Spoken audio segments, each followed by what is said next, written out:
I distanced myself from my marriage after finding out she was 8 weeks pregnant with the coworker she had had an affair with. It had been more than 3 years since I last spoke with my ex-wife. Last week, she contacted me and asked if we could talk. We had a 1 hour phone call, and that conversation led to this sad and regrettable relationship coming to its final closure. This is my story. I discovered this forum a few weeks ago and have been reading with great interest. It has saddened me to see the outpouring of so many broken hearts. I'm sorry to say that it has also given me some comfort to know that I am not the only one in this situation. I hadn't posted before because what kind of comfort or advice could I offer when my own marriage ended so badly? But after my conversation with my ex last week, I realized that there are many similarities in all our stories, like a checklist, and almost all of them are ticked. That is what motivated me to share. We met in Tennessee. I was 22 years old and she was 27. She was in her final year of nursing school, and I was in my final year of military service. We both worked delivering pizzas at a local shop to make extra money. We got along from the very beginning and became friends. And after a very memorable night out, our relationship turned into something more. In reality, she was the one who pursued me, but I was also attracted to her and more than willing to reciprocate. When I finished my time in the Army, I invited her to dinner and asked her to marry me. At that time, I was completely in love with her. Our first year of marriage was excellent. I got along very well with her family, and mine liked her a lot. We did almost everything together. However, in the second year, things began to change. I was working full-time and studying at night, pursuing a degree in civil engineering. I tried to make the time we spent together special and romantic, but nothing could hide the fact that we had much less time available. I felt that she was distancing herself and losing interest in me, so I decided to leave my studies. I made the decision that my marriage was the most important thing, telling myself I could always resume them later. Still, things didn't really improve. I had discovered something about her. She was like a child who quickly gets bored of her toys. She lost interest and looked for something new. I tried to keep her engaged and make the relationship exciting with gifts, trips, and different forms of romantic connection. It was like trying to draw water from a sinking ship. She offered very little support or motivation. It is exhausting trying to save a relationship when you're the only one making the effort. Then the infidelity behavior began. This will sound familiar to you. She showed all the signs, being overly protective of her phone and laptop, increasingly frequent absences from home, and a complete disappearance of intimacy. Her affection dropped to nothing, and even my attempts to hug or kiss her were met with coldness. I have read this countless times in other stories here. It is as if those who cheat avoid betraying their lover with their official partner. I knew what was happening and was determined to find the truth. We lived in constant tension, but she was very good at hiding her tracks. I couldn't prove anything. I think she sensed that I was beginning to. After that, through tears, she admitted to having an inappropriate relationship with a coworker. She claimed it never became physical. She made multiple promises and offered apologies. I had never heard the term half-truth before coming here, but I am convinced that is what I received, along with some guilt directed toward others. She said she wanted to fix things between us, that we should go to therapy together. I believed her, or at least I chose to. My heart and mind were not in a state to question anything. We attended couples therapy for a few weeks. It seemed to make her uncomfortable, as the therapist asked very direct questions about that relationship. I think, like me, he suspected there was more than she was saying. She stopped attending after 4 sessions, but it seemed like we were improving. It was almost as if I had gotten the woman I had before back. I felt very happy and chose to leave all my suspicions behind, without proof. This lasted for about 6 months, until the pattern started again. Once more, all the signs reappeared as before. I confronted her about it twice. She dismissed it as her stress or my immaturity, something she often blamed on me due to our age difference. Meanwhile, the intimacy between us disappeared completely as she lost all interest in both it and me. And then it happened. I came home and found her there earlier than usual. She was sitting on our bed, crying. I sat next to her and almost begged her to talk to me. She told me she was pregnant. For a brief moment, I felt a wave of happiness, but immediately my mind started to react. Suddenly, I remembered how much time had passed since we were last intimate. I could see it in her expression. I asked her how many weeks she was. 8. It had already been more than 4 months since our last intimate encounter. I got up and left the room. She came running after me. Looking back and comparing that conversation with the experiences of others in this same forum, I'm struck by how all cheating spouses repeat exactly the same phrases. It was only once. It didn't mean anything. I only ever loved you. Of all the lies they tell, that last one hurts the most. I told her I was going to leave the house and would come back in an hour, and then I would listen to everything she had to say. I was shaking with rage, furious, and honestly, if I had stayed, nothing would have ended well for either of us. I drove to an empty parking lot and cried uncontrollably, I think. I mean, literally, that something inside me broke during that hour. My heart stopped feeling. It became cold like ice, and it has remained that way to this day. When I returned home, I was distant, without emotions. I didn't have to pretend indifference. I had already become that. Still, she insisted that we could overcome the situation. She said she had seen how happy I had been when she first told me before I understood what it really meant. She spoke about how we wanted to start a family. She used the innocence of the baby as an argument, saying it would need a father. This continued for almost 20 minutes while I watched her in complete intense silence. Finally, she looked at me and asked me to say something. I replied that she was asking for reconciliation, but that almost everything she was saying was based on lies. I told her that if she wanted me to even consider it, she needed to start by telling the complete truth. Her real version of events, he admitted it, had been the same man the entire time, even from the previous year. According to her, it had always been something purely physical. She never loved him. She said she loved me. He didn't want any kind of relationship with her beyond the physical. He was pressuring her to terminate the pregnancy, but she didn't want to. She said she wanted to build a family and wanted it to be with me. I told her that our marriage was over, that it had actually ended a year and a half ago, even though I was only just realizing it. I asked her to pack what she needed for 3 days and leave the house. She refused to leave and kept trying to talk to me. Normally, her tears would have weakened my resolve, but that night I looked at her and felt absolutely nothing. The part of me that knew how to love had disappeared. I went into the guest room and locked the door. The next day, I spoke with several lawyers and hired one of them. The paternity of the baby was more than enough evidence to file for divorce on grounds. I had no intention of waiting that long, so we opted to pursue an uncontested divorce through mediation. When I returned home, she even tried to be intimate with me. I was shocked and repulsed. I made it clear that that would never happen again. Eventually, we agreed on the terms of the divorce. The main asset was our house, while most of the debt was her student loan. I gave up my share of the property so she could sell it, she would keep the baby, and I wanted her to have that money. I wanted nothing more than to leave freely. In the end, I was left with nothing but my Jeep, my military duffel bag full of clothes, and a few tools. I also kept my firearms and service memorabilia, mostly things I already owned before the marriage. Everything in that house, everything she had touched, felt contaminated to me. I didn't want to keep anything from that relationship except to bury it in the past. The divorce became official 13 months later. I saw her twice during mediation, and we barely exchanged words. By then, she was far along in her pregnancy. I thought it would be hard to see her like that, but I felt nothing toward her. No love, no resentment, absolutely nothing. It was like looking at a stranger. I moved to Florida and got a job as a public servant, poorly paid, but not very demanding. Now, I live a fairly simple life. I bought and restored a small house on the Gulf Coast. I also bought a boat and go fishing almost every weekend. I have very few friends and rarely go out. I've developed trust issues. I don't really enjoy being around other people. I feel suspicious of attention from women, especially those I find attractive. I'm currently 27 years old. I'm in very good physical shape, and some women find me attractive, but the idea of being intimate and trusting someone at that level doesn't seem possible for me, at least not for a long time. I'm completely different from the man I used to be in almost every way. All my affection is now reserved for a cheerful black Labrador named Stormy.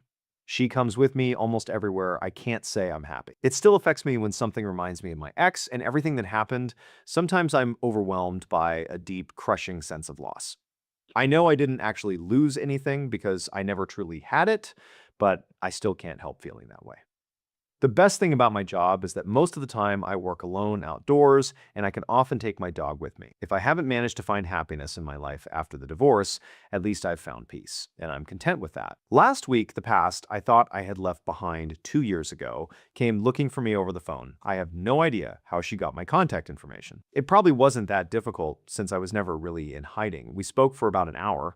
At first, the conversation was cordial, and it seemed like she just wanted to know how I was and catch up. But in reality, the hidden reason for the call was to test the possibility of some kind of reconnection. She had a healthy baby girl. 2 years ago, paternity was never in doubt due to timing. The man she had the affair with was not present at the birth and has had very little contact with his daughter. Life as a single mother is difficult, and although she received some support from him, she apparently had to take him to court. To get it, she was alone and not happy. I told her I was sorry she felt that way, but that it was not my concern. I explained that she had broken my heart and that to this day, it was still broken. I told her clearly that I did not love her, that I was not capable of loving anyone and that I wanted nothing to do with her. I also reminded her that she made all the decisions for all of us, for herself, for me, and for her daughter. But she only left me one option, which was to walk away. I asked her not to contact me again. The last similarity in all our stories on this forum is this: a selfish person made a selfish decision and ended up damaging the lives of 3 people, one of whom hadn't even been born yet. If there's one thing I wish people who cheat understood before acting, it is that they hurt everyone around them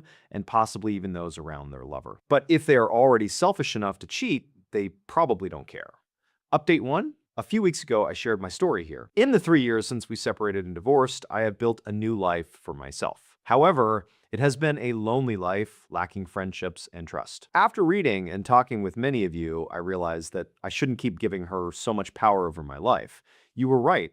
I thought I was living this new stage on my own terms, but I wasn't. By staying closed off and distrustful, I was still paying an emotional debt that wasn't actually mine to carry. When I left my destroyed marriage behind, I said I wasn't taking anything with me, but that wasn't entirely true. I still kept my wedding ring. I don't know why I held on to it for so long. I kept it stored in a cigar box along with other memories. I didn't attach any emotional meaning to the ring, but looking back, I wonder if its mere presence in my home was draining any positive energy I could have been building. 2 days ago, my dog Stormy and I went out fishing in the Gulf in search of grouper. December 31st was the last day of the season. On an impulse, I took my wedding ring with me. I threw it into the Gulf of Mexico. Now it lies at the bottom of Svaney Sound, about 15 miles west of Lonkaviki. When that small piece of gold sank beneath the calm blue-green waters of the Gulf, it felt like a huge weight had been lifted off my shoulders. Like an anchor, that ring dragged that emotional burden down to the sandy bottom at about 70 feet deep. They were right about everything. It is not enough to survive infidelity and divorce. It is time to start living again. I have started seeing someone again, a local girl I met by chance. We went to a party together last night and had a great time. I owe a lot to you all. Your comments and private messages helped me realize things I couldn't even see in myself. To those just starting this journey, listen to the advice shared on the forum. These people have already been where you are now. Don't hold on too long to what you think you've lost. That pain is a burden you don't need to carry. The people you're holding it for betrayed you. Freedom begins the moment you understand that the only thing you need to do is let go. It's time to start living again. Update 2. For the past 3 years, I had avoided any kind of dating or relationships. I finally decided to open myself up to love again and started seeing someone. I have been dating a girl who is a year younger than me. She has never been married. The relationship has been going fairly well. We've been getting closer and have had conversations about where things are going.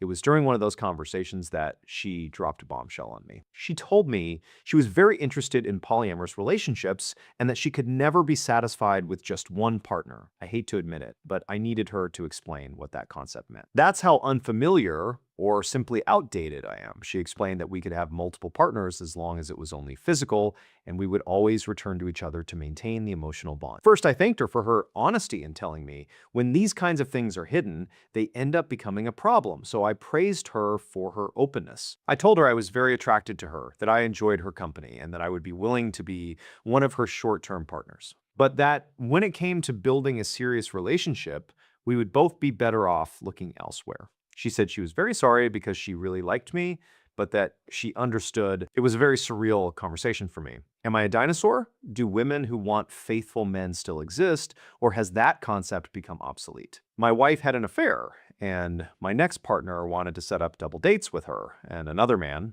while I paired up with one of her friends. Update 3.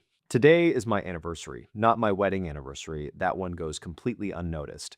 3 years ago, on this very date, I received the final judgment of my divorce. I shared my story on this forum last year. If you want to read it, it's on my profile. Someone even uploaded it to YouTube, which surprised me quite a bit. But the short version is that my wife, now ex-wife, had an on and off affair lasting a year and a half, which ended in a pregnancy with her lover's child. When the secret could no longer be hidden, she told me I could treat the baby as ours, and we could raise it together, along with other apologies and promises that it would never happen again. There could only be one response to all of that, and today marks 3 years since that response. I'm fine, truly. I rarely think about her. I'm not sad, but I'm not completely happy either. The truth is that lately I'm simply fine. I cannot describe it any other way. And that is the question I'm really struggling with. Why does everyone tell me that I'm not? My sister and her best friend came to visit me in Florida before starting university. They are both studying this year at the University of Memphis. I'm very proud of her. They stayed at my house for 2 days before heading to Tampa. We had a conversation while they were here, and she told me she was worried about me. She is convinced I have not gotten over everything that happened. She told me I seem so different now that she can barely recognize me. I told her I'm the same person as always. She believes I'm unhappy, but I'm not. I'm fine. Without me knowing, she and her friend installed a dating app on my phone and started setting up dates for me. They began chatting with 2 women, then told me about it and insisted I continue the conversations. After they left, I deleted everything and then lied about it. I feel bad about doing that, but I really do not want her to worry. I want her to know I'm fine. I'm very close to my boss and his wife. She tells me it is not good for me to be alone all the time and that I would be a great partner for someone. She has tried to introduce me to her friends, but I simply have no interest. So I ended up telling her I'm seeing someone. I hate lying about it, and I truly appreciate her concern, but I'm fine, really. I've had 2 short relationships and 1 affair since my divorce. In the affair, it turned out the girl was married. I was furious. I told her exactly what I thought of her. In one relationship, we were simply not compatible. The other faded due to indifference, mostly on my side. I just do not feel comfortable with intimacy with other people. I'm not interested in a relationship. Maybe I simply have nothing to offer. I'm different from how I used to be. I used to be sociable and extroverted. Now, not so much is it wrong that I have changed. I can still form emotional bonds. I deeply love my sister. I love my dog. My dog is incredible. She is my best friend, my fishing companion, and my partner in everything. She is the best. But in social situations now, I feel very uncomfortable and awkward. I just want to leave. Is that normal? I don't know. I feel more at ease on the boat far out in the Gulf, where you lose sight of the coast under an open sky with no one within 20 miles. I'm not insensitive. I'm simply not emotional. I do not get angry. I do not feel sad. I do not feel happy. I'm just fine all the time. Maybe that is very different from who I was before, but I do not know if it is bad. There are many people on this sub who have survived infidelity. How are you all? Are you well? Do people tell you that you're not? How could they really know betrayal changes us from who we were before? We are not the same afterward. That does not seem so hard to understand. Those who ask us do so out of concern, I know, and we love them for that, but in reality, we are fine. Update 4. My divorce became official 4 years ago today. I hardly think about it anymore. I loved my wife. She was the love of my life. I say that now almost out of habit. Sometimes I can no longer even remember what that feeling was like. Time, I cannot even imagine how it used to be. She was supposed to be the most important person in the world, and now it has only been 41 months since I last saw her, and sometimes I can barely remember her face clearly. The night she revealed her horrible secret that she had been having an affair and was pregnant with his child.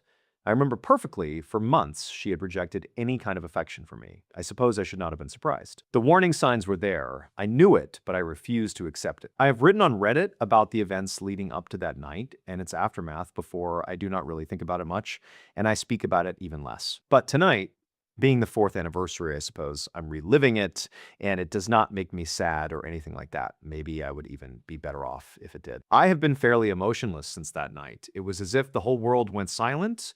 All the voices and sounds in my head were muted into a low hum. At the same time, everything became incredibly clear to me. The future, the present, and the past. Everything became an inevitable chain of events leading to an unavoidable ending. The wife I loved was gone. The life I expected had been lost. In reality, it did not even exist. Everything was over and gone. And all that was left was to wait mechanically for the process to end. I did not even shout at her. I was not even angry. I was just empty. I simply told her that it was over and that I was going to file for divorce. 2 weeks later, I had moved out. Even now, when I think about it, I don't feel anger. There is no pain, no distress, no nostalgia. Just nothing. The lesson I take from all of this is that the world is a transient place. All things pass. Even those that seem so important in the moment are only temporary. Just let them go. Love people. Everything passes through us like a train in the night, present for an instant and then disappearing into the distance. Do not cling to what is already lost. Accept that it is gone and let it go. Holding on to what is no longer there is vanity and only causes suffering. Update 5. I now have a new life in another state in the United States, and I feel like I'm doing fine. But my family and friends keep telling me that I may need help because my personality is radically different from the man I used to be. There's some truth to that. I'm fully aware. I used to be happier and more sociable. Now I simply prefer the company of my dog. I do not seek friendships. I have hardly dated at all. and in general, I prefer to keep to myself. But I do not feel that there's anything wrong with me. I have gone through a traumatic event, yes, but it makes sense that the emotional balance you settle into afterward can be very different from where you were before, right? My sister visited me a few months ago, and after 3 days, she was begging me to get help.